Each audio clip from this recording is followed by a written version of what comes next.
Хэрв та 30 нас хүрсэн бол эсвэл 30 хүрэх гээд явж байгаа бол энэ видеонд анхаарал хандуулаарай. 30 настай хүний аль хэдийн амьдралынхаа дадал, зуршил болгосон, эсвэл амьдралынхаа лайфстайл болгосон 10 зүйлийн тухай өнөөдөр та бүхэндээ ярилцъя гэж бодлоо.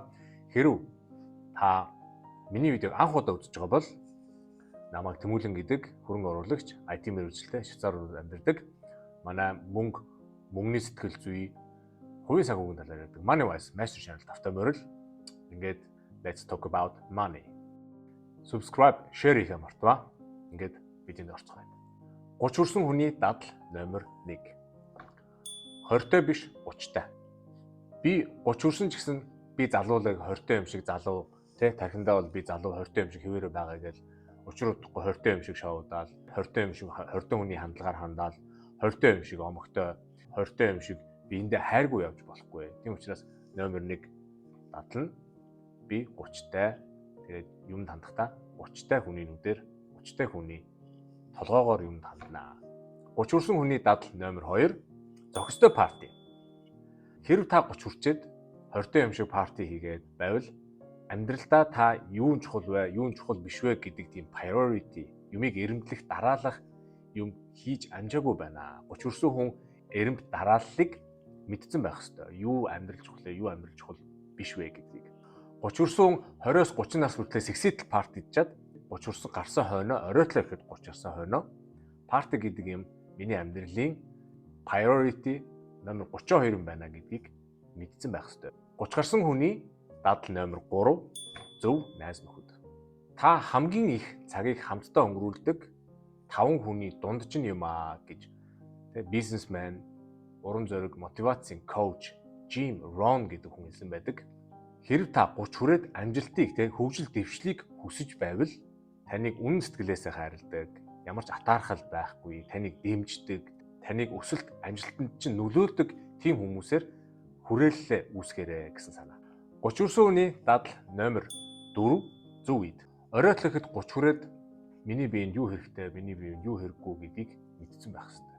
Өдөр болгон junk food идээд, эсвэл пицца идээд бие хайрлахгүй байвал таны бие 20-30 жилийн дараа танд нэг баярлахгүй л болно.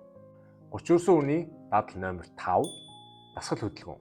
Дасгал хөдөлгөөн биеийн эрүүл мэнд нас явах тусам ямар чухал вэ гэдгийг оройтлоо гэхэд 30 нас хүрсэн хүн мэддэг байх ёстой.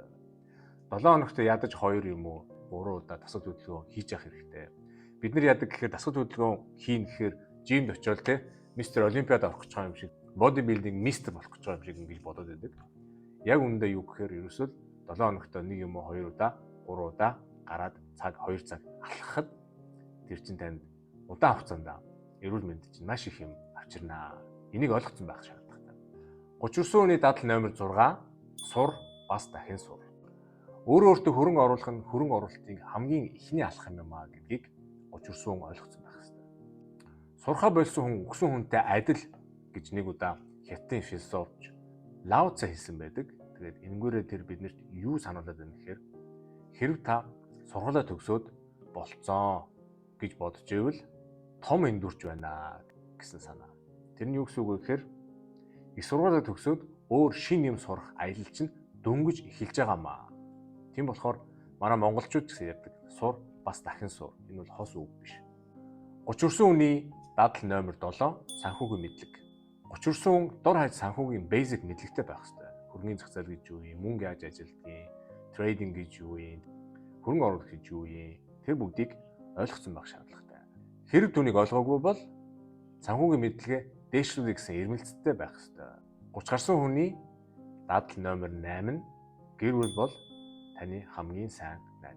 American Time Spent Survey гэдэг Our World in Data гэдэг судалгааны төвөөс гаргасан 2009-оос 2018 онд явуулсан судалгаан дээр юу гэж гардаг вэ гэхээр бид нар 30 нас хүрэхээр найз нөхдөдөө өнгөрүүлэх өдөрт найз нөхдөдөө өнгөрүүлэх цагийн минутын тоо 2 дахин багасдаг гэдэг. Тэр судалгаан дээр юу харуулдаг вэ гэхээр бид нар хүмүүстэй ерөнхийдөө 18-аас 21 наснда амьдралынхаа ихэнх цагийг найз нөхдөдөө өнгөрүүлдэг. Тэгээ 30 нас хүрээд ирэхээр тэр нь 2 дахин багасаад хүн хөгшил тусам ер нь найз нөхдөдөө өнгөрөх цаг нь багасаж ирдэг. Яагаад тэгэхээр гэр бүлтэй болно, өөр амьдралын priority, өөр амьдралын хийх юмтай болдог учраас найз нөхдөдөө өнгөрөх цаг нь багасдаг. Тийм учраас 30 гарсан хүний хамгийн сайн найз нь ерөөсө гэр бүл байдаг. Ойр дотныхын хүмүүс байдаг. Ах トゥ нар, ээж аав нар байдаг. Тийм учраас гэр бүлдээ анхаарал хандуулдаг байх ёстой. 30 гарсан хүний дадал номер 9 нь танд тийм ч их цаг байхгүй. 30 настай байна, яагаачгүй байна, залуу байна. Хэн ер нь танд 82 наслана гэдэг баталгаа хүсье. Хэн ер нь танд энэ хорвоог маргааш орхихгүй гэдэг баталгаа хүсье. Тийм учраас танд тийм ч их цаг байхгүй гэдгийг өдөр болгон өөртөө сануулж авах хэрэгтэй. Би ямар номон дээрээс уншсан гэдэггүй нэг хүн ингэж хэлсэн байдаг. Таны амьдрал бол цаг хугацааны нийлбэр юм аа гэж. Тийм учраас цагийг дэмий бүү үр. 30 хүрсэн хүний дадал номер 10 нь статус гейм. Манай монголчууд ярьдаг шүү дээ. Галууд уурайж хэрэг хөлөө хөлдөөнө гэж. 30 хүртлээр статус гейм тоглож үзээд, хүнд уурайж үзээд, юм эдэлж үзээд дараа нь хинт ч хэрэггүй зөвхөн танд юм зарж байгаа хүмүүст ашигтай байна гэдгийг ойлгоцсон байх шаардлагатай. Хэн юу гэж хэлэх бол, хэн юу гэж бодох бол гэдг нь таны шийдвэр, таны амьдралд гаргаж байгаа шийдвэр амьдралд ямар ч нөлөөгүй болохыг та айл хэдийн ойлгосон байх хэрэгтэй болж хүрээд.